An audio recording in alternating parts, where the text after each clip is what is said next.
There's a thing horses know that men spend their whole lives pretending they don't. A horse won't walk over a grave twice by accident. It won't return, night after night, to a patch of frost-bitten dirt for no reason at all. Animals don't do things for no reason. Only people do that. Only people stand at the edge of something true and call it nonsense because the truth is too heavy to pick up.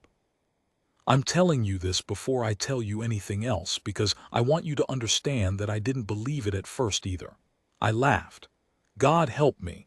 I laughed the way a man laughs when he's afraid of what the quiet might be saying. But that mare kept going back. Every night for 11 nights, she slipped her rope and walked out into the dark and circled the same forgotten corner of the Cutter place. And every morning Sheriff Aldous Vane found her there, breath steaming, hooves worn, eyes fixed on the ground like she was waiting for it to speak. And when the ground finally did speak, when we put our shovels in and the earth gave up what it had been holding all those years, I understood that the horse hadn't been lost at all. We were the ones who'd been lost. We'd walked past that corner 10,000 times and never once heard the thing screaming underneath it. This is the story of what we found, and the story of the man who almost didn't let us dig. Stay with me. It gets darker before it gets clean, and I won't lie to you and pretend the clean part ever fully came. The first night I saw the mare do it, I thought I was dreaming. I keep a log, have done since the war, since a doctor with kind eyes and cold hands told me that writing down what I saw might keep it from rotting inside me. Most nights it's nothing worth reading. Weather, cattle counts, the price of nails at Halloran's store, which is always too high, and which I always write down anyway as if the recording of the theft might one day be admitted as evidence. My name is Elias Crane. I keep books for men who can't, and I keep watch for a sheriff who trusts me more than he should, and I keep a log because I am afraid of forgetting the things I most need to remember. That night in November I couldn't sleep. There's a wind that comes down off the ridge in late autumn that sounds exactly like a woman weeping 2 rooms away, and once you've heard it, you can't unhear it. So I was awake at the window with a cup of coffee gone cold in my hands when I saw the shape move across the yard of the old Cutter place next door. At first I took it for a wolf, then for a man. Then the moon came out from behind a rag of cloud, and I saw it plain. Sheriff Vane's gray mare, Junie, walking slow and deliberate through the dead grass, her lead rope trailing behind her in the frost like a snake that had given up. She wasn't running. That's the thing I noted first in my log, and it's the thing I keep coming back to. A spooked horse runs. A sick horse staggers. Junie was doing neither. She walked to the far corner of the Cutter lot where the fence sagged and the ground dipped and nothing grew but thistle, and she began to circle it, slow, head low. Around and around the way you'd walk a floor with a crying child you couldn't console. I watched her for the better part of an hour. Then I put down my log and my cold coffee, and I went out into the cold to catch her, because a loose horse in that country was a horse that might break a leg in a gopher hole and have to be shot, and I didn't want to be the man who let the sheriff's mare come to grief over a bad night's sleep. She let me take the rope. That surprised me.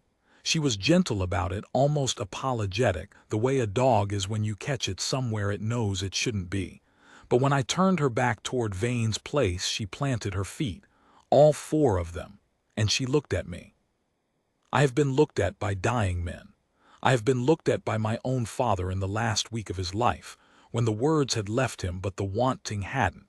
And I am telling you that the mare looked at me the same way, like there was something she needed me to understand and no mouth to say it with.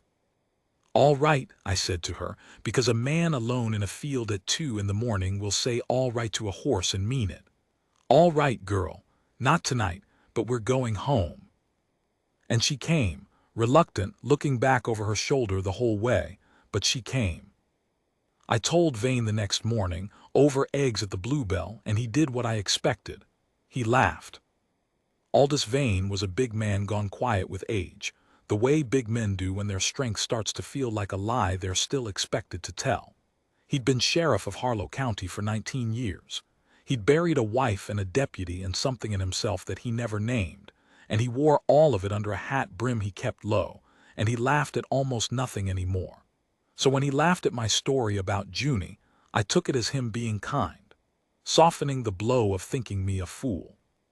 "She's an old horse, Elias," he said, mopping his plate.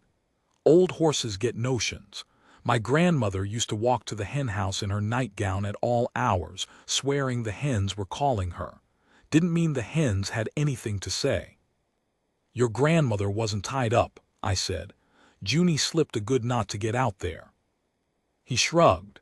He paid for my breakfast, which he always did and which always shamed me a little, and he told me not to lose sleep over a horse's bad habits. And that would have been the end of it, I think, if it had happened only the once. But it happened again the next night, and the night after. I started keeping watch on purpose. I'd sit at the window with the log open and the lamp turned low, and around 1 or 2 in the morning, like clockwork, Junie would appear. Sometimes Vane had her double tied, and it took her longer. One night he'd put her in the barn with the door barred, and I heard her working at it for an hour before she got out. And when she got out, she went straight to the corner and circled it just the same. It wasn't a horse looking for grass or water or company. There was a purpose in it that made the hair on my arm stand up. On the 5th night I went out and walked the corner myself while she circled around me. I got down on my knees in the frost and put my hands on the ground like a fool, feeling for I don't know what. Warmth, a hollow, a heartbeat. There was nothing. Just cold dirt and thistle root and the smell of old rot that I told myself was only the smell all cold ground has in November.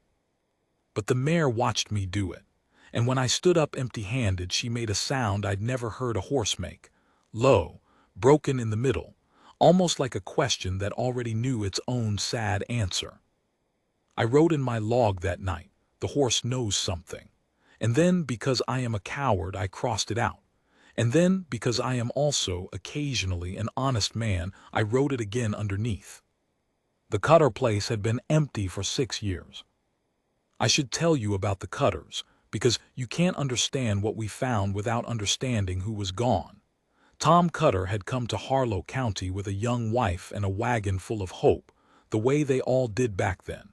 He built a decent house and ran a decent herd, and kept to himself in a way that people respected because keeping to yourself was half of what the country asked of a man. His wife was named Rennie. She had red hair she never quite kept pinned, and a laugh you could hear across 2 fields, and she taught the schoolhouse children their letters on Tuesdays and Thursdays, because the county couldn't afford a proper teacher, and she couldn't stand to see them grow up unable to read. They had a daughter, Little Thing, name of Posey, which I always thought was the kind of name you give a child when you're too happy to think straight. And then one spring, 6 years back, they were gone, all 3 of them. The story everyone told, the story I'd written into my own log without ever once questioning it, was that Tom had gotten a letter from a brother out in Oregon, some opportunity, some greener valley, and he'd sold what he couldn't carry and loaded up the wagon and left in the night without so much as a goodbye. It stung some feelings, folks leaving like that, but people came and went in that country the way weather did. You didn't chase after the reasons. You just noted the empty house and moved your eyes along. Nobody ever got a letter from them after. But then, nobody wrote much. And the Cutter place sat empty and the bank held the paper on it and the thistle grew up in that far corner, and 6 years went by the way 6 years do, which is to say all at once and also not at all. I mention all this because on the 7th night, standing in that corner with the mare circling me, I remembered something I had no business remembering. A detail so small I'd filed it away and forgotten it. The spring the Cutters left. I'd ridden past their place on my way to the Halloran auction, and I'd seen Tom out in that exact corner with a spade, digging. I'd waved. He hadn't waved back. I'd thought nothing of it. A man digging a post hole, a man burying a dead dog, a man doing any of the 1,000 small labors a homestead demands. I'd thought nothing of it for 6 years. I stood in that corner with a dead man's horse, no, the sheriff's horse, but standing on a dead man's ground end, I felt the nothing I'd thought turn slowly into a something so heavy I had to sit down in the frost to hold it. I went a vein again. This time I didn't smile, and neither did he. I told him about the digging, about Tom Cutter and the spade and the wave he never returned. I watched something move behind the sheriff's eyes, some old fish turning over in deep water, and I knew that I'd landed on a thing he'd already half thought and buried in himself the way you bury anything you can't afford to have be true. "You know something," I said. It wasn't a question. He was quiet a long time. He turned his coffee cup around and around on the table, the same slow circle the mayor walked, and I don't think he knew he was doing it. "The night they left," he said finally, "I was up on the North Road, chasing a report of rustlers that turned out to be nothing, and I passed the Cutter turnoff around midnight and I saw a wagon." He stopped. "I saw a wagon leaving, loaded up. Man on the seat, hat pulled low. I raised a hand. He didn't raise one back, and I thought," his jaw worked, "I thought, that's Tom headed for Oregon, good luck to him," and I rode on. But it was the wrong build," Vane said.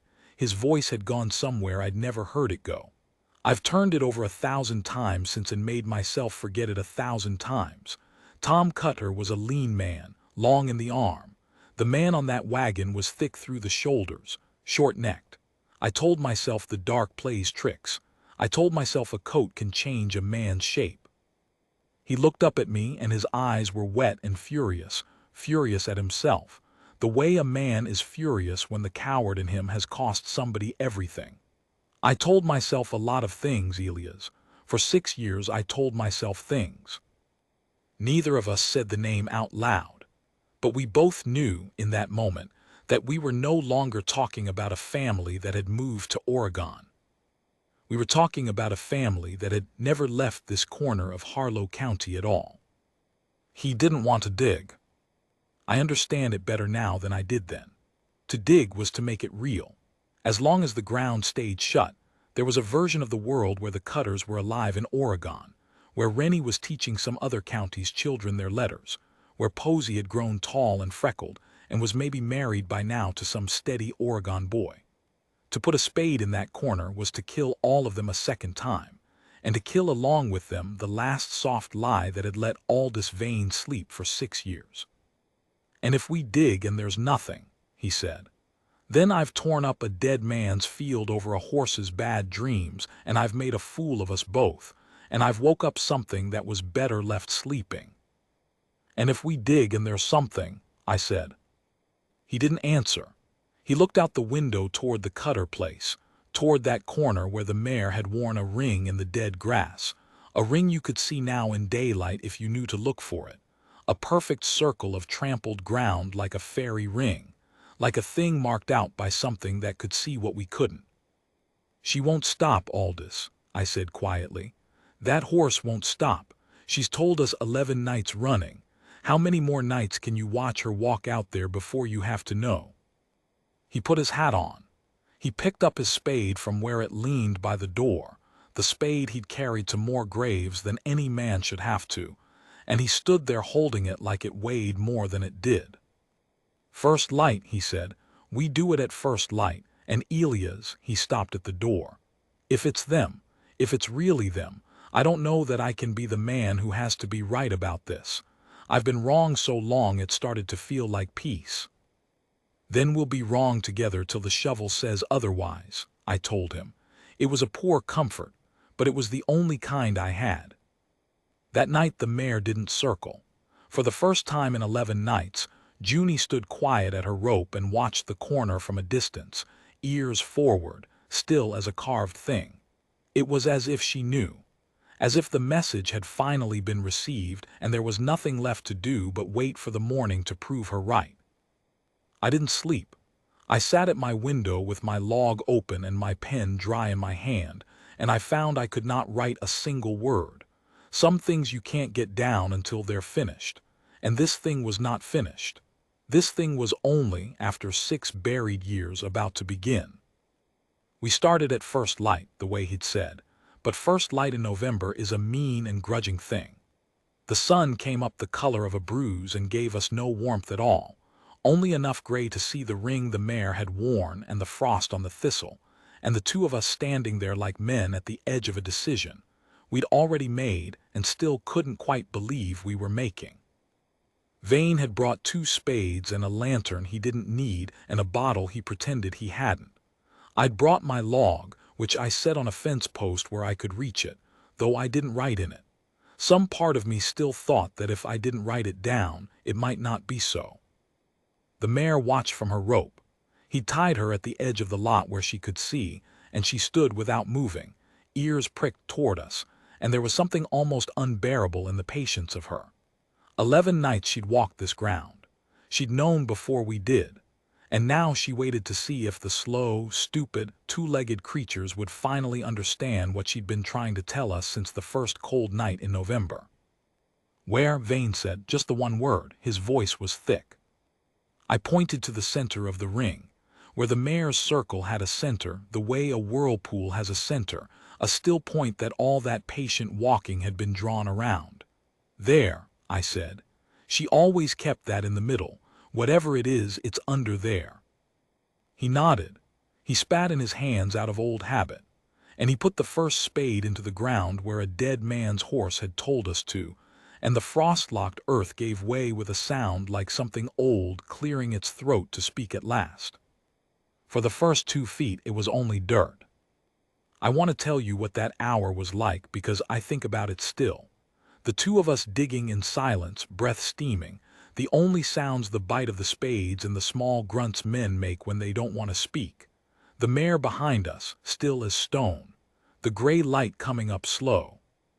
And underneath all of it in me, a terrible hope that we would find nothing. That Vane was right. That it was a horse's notion. That we would dig a hole 6 feet deep and find only clay and stone and the clean absence of any reason to have dug at all. That hope died at 3 feet. Vane's spade struck something that wasn't stone. Stone rings. This didn't ring. This gave just slightly, the way wood gives, or the way a thing that was once alive gives, and he stopped with the spade half buried and stood there breathing, and neither of us said anything for a long moment. "Could be a root," I said. My voice didn't sound like mine. "Could be," he said. "It wasn't." We got down on our knees then and dug with our hands. I remember the cold of the dirt under my nails, the smell of it. That smell I'd told myself in November was just the smell of cold ground, and which I now knew, God forgive me, had never been that at all. We cleared the earth away from the thing his spade had found, and the gray light fell into the hole and we saw it. Wood, old boards gone soft and dark. The corner of something that had been made by hands. Not a coffin. Nobody had coffined what was down here. Just boards laid over, the way you'd cover a thing in a hurry, the way you'd cover a thing you needed gone before the light came up, and a wagon passed on the north road, and a sheriff raised a hand you didn't dare not answer. Vane made a sound. I won't try to spell it. It was the sound of 6 years of lies coming apart all at once in a man's chest. He wouldn't let me lift the boards. "Not you," he said, and his hand on my wrist was shaking, but it was firm. "You've got no debt here, Elias. I'm the one who raised his hand to that wagon and rode on. I'm the one who told myself the coat changed his shape. If somebody's got to look, it's going to be me. You've earned the right to look away." I didn't look away. I want that on the record, in my log and out of it. I stayed on my knees beside that man, while he lifted the soft dark boards one by one, and set them aside with a gentleness that broke my heart, the gentleness you'd use with something you were afraid of waking. And when the last board came away, the light fell all the way down. I will not describe in full what 6 years does. You know, or you can guess, and I'll not put it on the page to be gawked at. But I'll tell you what mattered. I'll tell you what we found that turned it from a horror into a grief, which are not the same thing, though they live in the same house. 3 of them, that's the first thing. 3, the way there had always been 3, laid close. And the smallest one was held. Even after everything time does, you could see it. The larger set of bones had an arm curved around the smaller, drawn in close, the way you'd hold a child against the cold, the way you'd hold a child against a thing you couldn't save her from. Rennie. It had to be Rennie. Holding Posey the way she must have been holding her at the very end, when the end came, whatever shape it came in. Vane made that sound again. And then the big quiet man who'd buried a wife and a deputy, and something in himself he never named, the man who laughed at nothing anymore, put his dirty hands over his face and wept the way I have only heard 2 or 3 men weep in my life. Wept for the family he'd waved to. Wept for the 6 years he'd let a murderer's lie be more comfortable than the truth. Wept, I think, for every night that mare had walked out into the dark trying to tell somebody, anybody, that they were still here, that they'd never gone to Oregon, that they'd been in this cold corner the whole time, holding each other, waiting to be found. There's a question you're asking. It's the same one I asked kneeling there. Whose horse was Junie and how did she know? I didn't understand it until later, and I'll tell it to you the way it came to me, because the order of the knowing mattered to how it hit. Junie wasn't Vane's horse originally. I'd forgotten that, the way you forget the provenance of a thing you've seen every day for years.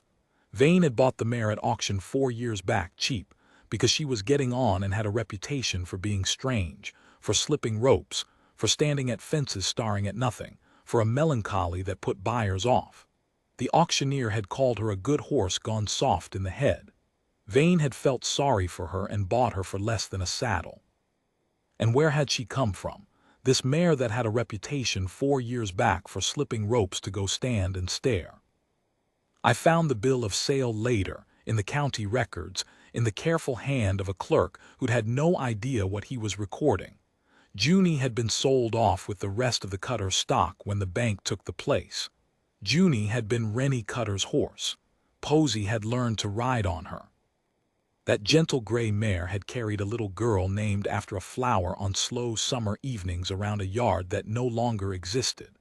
And when that little girl and her mother and her father were put into the cold ground in the far corner, the mare had been sold to strangers and passed from hand to hand and finally to a grieving sheriff who happened, by a turn of fate too strange to be anything but true, to stable her 40 yards from the ground that held the people she'd loved.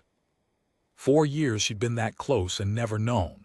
And then something, a shift in the wind, a settling of the earth, some smell that only rose up in the deep cold of that particular November, something reached her, and she remembered, and she went out night after night to walk a circle around the only family she'd ever had because it was the only thing a horse can do.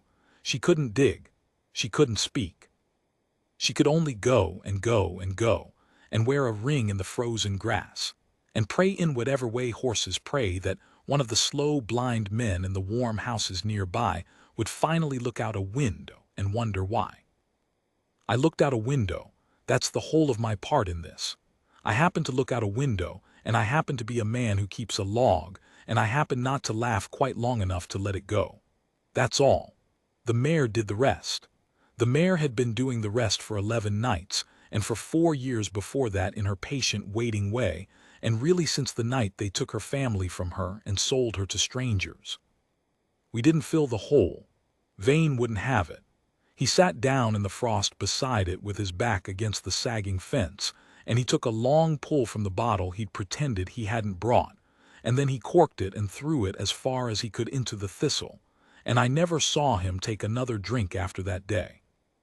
I know who did it, he said. He was looking at the sky. I've known who did it for 6 years and made myself not know. The build on that wagon, thick through the shoulders, short in the neck. He said a name then. I'll not write it here yet.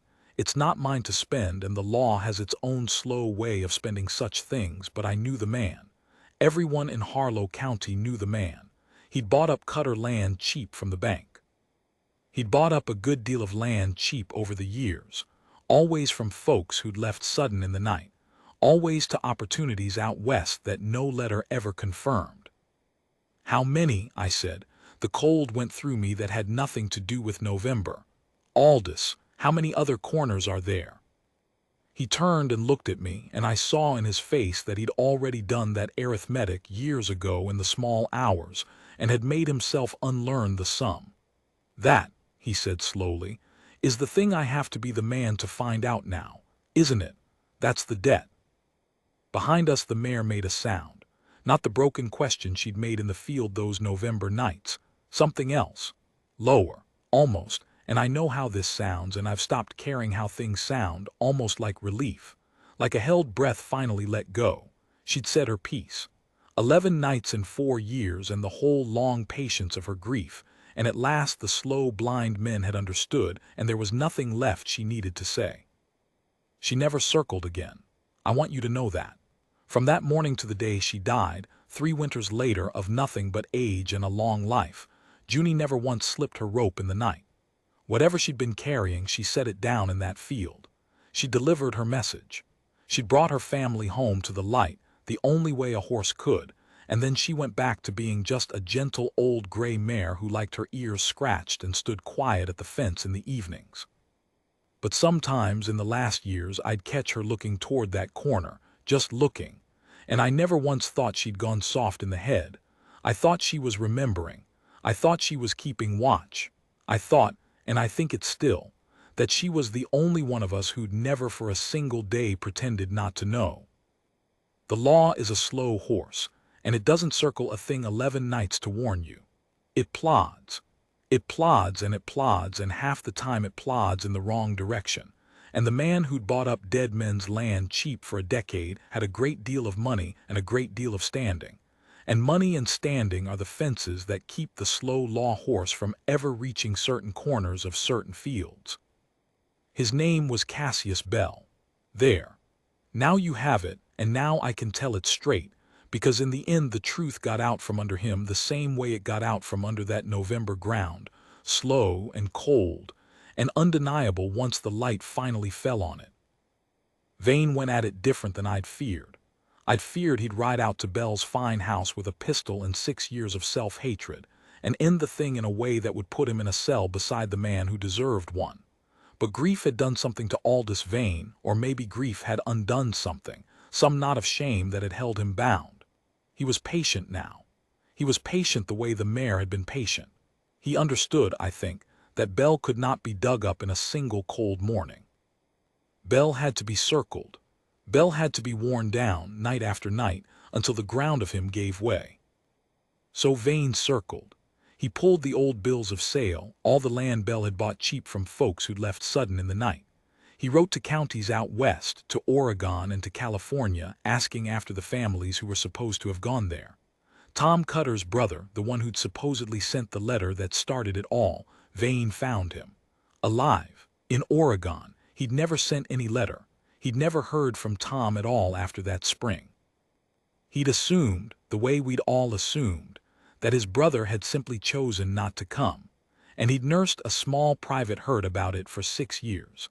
The same 6 years the small private hurt had been curled in a cold corner of Harlow County holding her daughter. It came apart for Bell in pieces, the way a lie always does once the first board is lifted. There were other corners. I have to tell you that, though I've dreaded reaching it, because it's the truth and I promised you the truth even where it doesn't come clean. Vane found 2 more before it was over. Not on the Cutter place. Bell wasn't a fool, he didn't keep his dead in one field. But on 2 other properties he'd bought cheap from families who'd gone west and never arrived. A widower named Hessler and his grown son. And a young couple, newly come to the country, whose names I'll set down here because nobody else ever did and somebody ought to. Amos and Clara Rink. They'd been in Harlow County 4 months. 4 months, and then they'd gone to California, everyone said, and everyone was wrong. Junie only ever knew about the Cutters. She was their horse, not the Rinks, not the Hesslers, and grief is particular. Grief knows its own and no others. But because a gray mare walked a ring in the frost for 11 November nights, 3 families got up out of the cold. That's the arithmetic that matters. One horse's love was enough to unbury 5 other people she'd never met. I've thought about that more than I've thought about almost anything in my life. That love doesn't stay in the shape you pour it. That it spills. That a mere grieving one family could, without ever meaning to, bring justice to two others she'd never nuzzled or carried or known. Cassius Bell was tried in the spring, a year after we dug. I won't give you the trial. Trials are tedious, and this one was worse for being certain. The outcome was never in doubt once the ground had spoken, and a courtroom full of certain men going slowly through the motions of proving what everyone already knew is not a thing that makes good telling. He was hanged in the fall. I did not go to watch. Vane did. He told me later that he'd made himself go, that he'd owed it to the cutters to stand there and see it finished, and that he'd felt nothing when the drop came. No triumph, no peace, just the flat gray nothing of a debt paid too late to profit the people it was owed to. We buried them proper. That's the part I hold on to. The county wouldn't pay for it, of course. The county never pays for anything but the rope. So Vane paid, out of his own thin pocket, and I put in what I had, and a few others put in when they heard. Rennie had taught their children letters, after all, on Tuesdays and Thursdays, and it turned out a good many grown folks in Harlow County could read their own names because of a red-haired woman they'd let themselves believe had gone to Oregon without a goodbye. We buried the cutters in the churchyard, the three of them together, Rennie's arm. We kept them as we found them. The ones who did the work were gentle about it. Rennie's arm still curved where Posey would be. 1 stone, 3 names. And under the names, because Vane insisted and paid the mason extra for the letters, 4 words that I helped him choose and that I have never once been able to read without my throat closing. They were here all along. The Ranks and old Hessler and his son got stones too, though they had no kin nearby to grieve them, and so we grieved them ourselves, a whole county of strangers standing in the wind grieving people we'd barely known, ashamed of how easily we'd swallowed the lie of their leaving. That shame did some good, I think. Folks in Harlow County ask more questions now when a family goes sudden in the night. They write letters after. They check that the wagon arrived. It's a poor monument, that new suspicion, that reluctance to look away. But it's a monument, and Bell built it without meaning to, and the mayor laid its first stone. Aldous Vane was never quite the same, and I don't mean that the way people usually mean it, as a soft way of saying a man was ruined. He wasn't ruined. He was, if anything, mended, but mended is not the same as unbroken, and you could see the seam. He stayed sheriff 2 more years, and then he laid it down. Said he was tired. Said a younger man ought to carry it. But I knew, and he knew I knew, that he laid it down because he couldn't stand behind that star anymore without seeing the wagon he'd waved to on the North Road, without feeling the raised hand that hadn't been raised back. Some men can forgive themselves. Aldous never fully managed it. He forgave himself enough to stop drinking, and enough to keep living, and enough to be kind to an old gray mare in the evenings. But there was a corner of him he never dug up and set right. A cold, private corner where the man on the wagon still rode by, and he still rode on, over and over forever. I asked him once. We were old by then, both of us, sitting on my porch watching the light go down over the ridge where the wind still sounded like a woman weeping 2 rooms away. I asked him if he ever wished the mare hadn't started circling. If he ever wished he'd gone on not knowing. 6 years he'd slept, after all, on the soft lie. And what had the truth bought him but a hanging he felt nothing at, and a seam in himself that never quite closed? He was quiet a long time. The way he'd been quiet at the Bluebell that first morning, turning his coffee cup in a slow circle without knowing he did it. "No," he said finally, "I don't wish it. A man who'd rather sleep on a lie than wake to the truth, that's the man Bell counted on. That's the man Bell built his whole life around, all of us slow, blind men who'd rather not know." He looked out at the ridge. "The mare wouldn't let me be that man. She kept walking out there till I couldn't be him anymore. I've hated her for it, and I've loved her for it, and mostly now I just—" He stopped. His hand did the slow circle on his knee. "I'm just glad one of us never looked away, even if it had to be the horse, even if the only one of us who never once pretended was a horse." Junie died 3 winters after we dug. Old age, as I said. Nothing dramatic. She lay down in the sun one February afternoon and didn't get up, which is as good a death as any of us can hope for and better than most of us will get. Vane buried her himself, though his back was bad by then and it took him the better part of a day. I offered to help and he wouldn't have it, the same way he wouldn't let me lift the boards that first morning. My debt, he said, and I understood, and I sat on the fence and kept him company while he dug, the way he'd once kept the mare company while she waited to be understood. He buried her in the far corner of the Cutter place. In the ring, right where she'd worn the circle in the frost, right over the empty ground where the family had lain, in the exact spot she'd walked around 11 nights running trying to make us see. I thought it was the saddest and the rightest thing I'd ever watched a man do.